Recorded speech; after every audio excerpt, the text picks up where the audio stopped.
நீதியை வெளிச்சத்தை போலாக்குவீர், என் நியாயத்தை பட்ட பகல் போலாக்குவீர், என் நீதியை வெளிச்சத்தை தூய ஆவியின் திரியேக ஆசீர்வாதம் நம் அனைவரையும் ஆசீர்வதித்து காப்பதாக. ஆமீன். இந்த காலை நேரத்தினுடைய சிந்தனைக்காக யோசுவா 10ஆம் அதிகாரம் 19வது வசனம். அவர்களை தங்கள் ஊர்களுக்கு போய் சேர ஒட்டாதிருங்கள், உங்கள் கடவுளாகிய கர்த்தர் அவர்களை உங்கள் கையிலே கொடுத்து விட்டார் என்பது. அன்புக்குரிய இறை மக்களே, உங்கள் கடவுளாகிய கர்த்தர் உங்களுக்கு விரோதமாக எழும்புகிறவர்களை உங்கள் கையிலே ஒப்புக் கொடுப்பார். இதனுடைய அர்த்தம் என்னவென்று சொன்னால், நம்முடைய எதிரிகளை, துரோகிகளை, நமக்கு விரோதமாக செயல்பட்டவர்களை நாம் மன்னிக்க வேண்டும். இன்றைக்கு தலைமை பொறுப்பில் இருக்கிற தலைவர்கள், அதிகாரிகள், பொறுப்புக்காக தேர்ந்தெடுக்கப்பட்டவர்கள் என்ன செய்ய வேண்டும்? நிர்வாகத்தில், கடமையில் கருணையை காட்ட வேண்டும். கருணை இல்லாத கடமையோ, கடமை இல்லாத கருணையோ செயலற்றது. அது செத்துப்போன சரீரத்துக்கு ஒப்பானது என்பதை மறந்து போகக்கூடாது. இங்கே கர்த்தராகிய கடவுள் அந்த 5 ராஜாக்களையும் மலைக்குகையில் அவர்கள் ஒளிந்தவுடனே அவர்களுக்கு அந்த குகையை அடைத்து விட்டு, யோசுவா ஆட்களை விட்டு அடைத்து விட்டு என்ன செய்கிறான்? ஆண்டவரிடத்தில் மன்றாடுகிறான். அப்பொழுது கர்த்தர் யோசுவா மூலமாக அந்த மக்களுக்கு, உன் கடவுளாகிய கர்த்தர் உங்கள் கைகளிலே அவர்களை ஒப்பு கொடுத்தார். இன்றைக்கும் கூட நம்முடைய எதிரிகள் அவர்களை மன்னிப்பதும் மறப்பதும் தான். அதற்காகத்தான் உன் கையிலே கொடுக்கிறார். இல்லை என்றால் அவர்களுக்காக யுத்தம் செய்து அவர்களை வெட்டி போடு விடுவார், அழித்து விடுவார். ஆனால் அன்புக்குரிய இறை மக்களே, நாம் அவர்களை ஏற்றுக்கொள்வதில், முடிவெடுப்பதில் பல இன்னல்கள், இடையூறுகள் காணப்படுகிறது. ஏனென்றால், இந்த மனிதரை என்னால் மன்னிக்க முடியுமா? இவன் எனக்கு எவ்வளோ பெரிய துரோகத்தை செய்து விட்டான், இவனை என்னால் மன்னிக்க முடியுமா?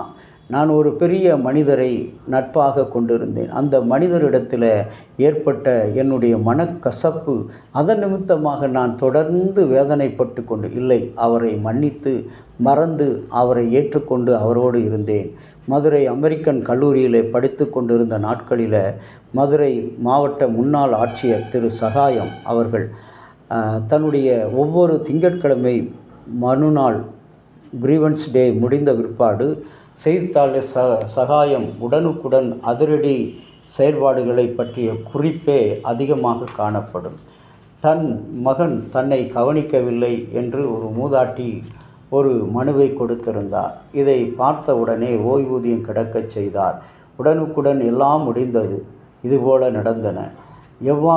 ஏன் இவ்வாறு மனுக்களில் உடனுக்குடன் முடிவெடுத்து அதை அங்கேயே செயல்படுத்த வலியுறுத்துகிறீர்கள் என்ற கேள்விக்கு தன்னுடைய அனுபவத்தின் பதிலாக, அவர் நாமக்கல் மாவட்டத்தில் ஆட்சியாளராக இருந்தபோது தாய் மிகவும் துன்புற்று இருக்கிறார், பிழைக்கவே வழி இல்லை, தந்தையும் சரியில்லை, குடும்பத்தில் எப்பொழுதும் சண்டை என்று ஒரு சிறுவன் மனு கொடுத்திருந்தான். இதற்கு இரவு நேரம் ஆகிவிட்டது. அவனிடம், இரவு என்னுடைய வீட்டில் தங்கியிரு, நான் உன் பெற்றோர் பிரச்சனையை தீர்க்க முடிவெடுக்கிறேன். மறுநாள் காலையில் அலுவலகத்திற்கு அவர் சென்றபோது அந்த சிறுவனின் புகார் மனைவி வந்தது.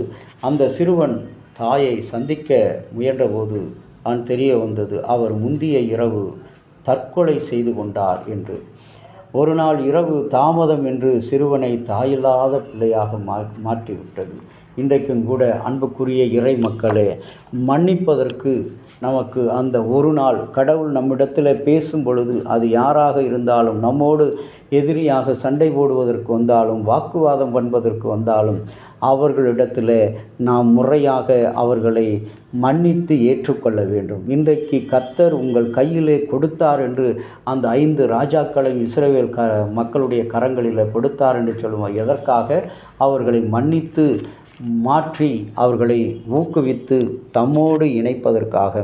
அந்த சிந்தனையில் இந்த நாள் முழுவதும் நாம் செயல்படுவோம். ஆண்டவர் நம்மை வழிநடப்பாராக. ஆமேன். ஆண்டவரை நோக்கி மன்றாடுவோம். துதிகளின் மத்தியில் வாசம் செய்கிற நல்ல தகப்பனே, இந்த நாளுக்காக நீர் எங்களை தெரிந்து கொண்டு உம்முடைய அன்பாலும் இரக்கத்தினாலும் இந்த புதிய நாளில் உம்முடைய கிருபையை, ஆசீர்வாதத்தை நாங்கள் சுதந்தரித்துக் கொள்கிறோம். குறிப்பாக எங்களுடைய தமிழ் சுவிசேஷ லுத்தரன் திருச்சபையுடைய அத்தியட்சர், ஆலோசனை சங்க செயலர், உறுப்பினர்கள் அனைவருடைய உள்ளத்தில் கருணையும் கடமையும் ஒன்றாய் இணைந்து செய்யக்கூடிய ஆற்றலை தாரும். அவர்களை உங்கள் சத்துருக்களை உங்கள் கையிலே கொடுத்தேன் என்று சொன்ன இஸ்ரவேலின் கடவுள் போல ஆண்டவரே, அவர்கள் கையிலே கிடைத்திருக்கிற அந்த கடமைகளை கருணையோடு பிறருக்கு அன்பு செய்ய அவர்களுக்கு கற்றுத்தாரும். தொடர்ந்து உம்முடைய கிருபையின் ஆசீர்வாதங்கள் கூட இருக்கட்டும். இயேசுவின் வழியாக வேண்டுகிறோம் நல்ல பிதாவே, ஆமேன். தந்தையாகிய கடவுளின் அன்பும் மைந்தராகிய இயேசுனுடைய அருளும் பரிசுத்த ஆவியினுடைய நல்ல உரம் பாதுகாப்பும் அனைவரோடு கூட இருப்பதாக. ஆமேன்.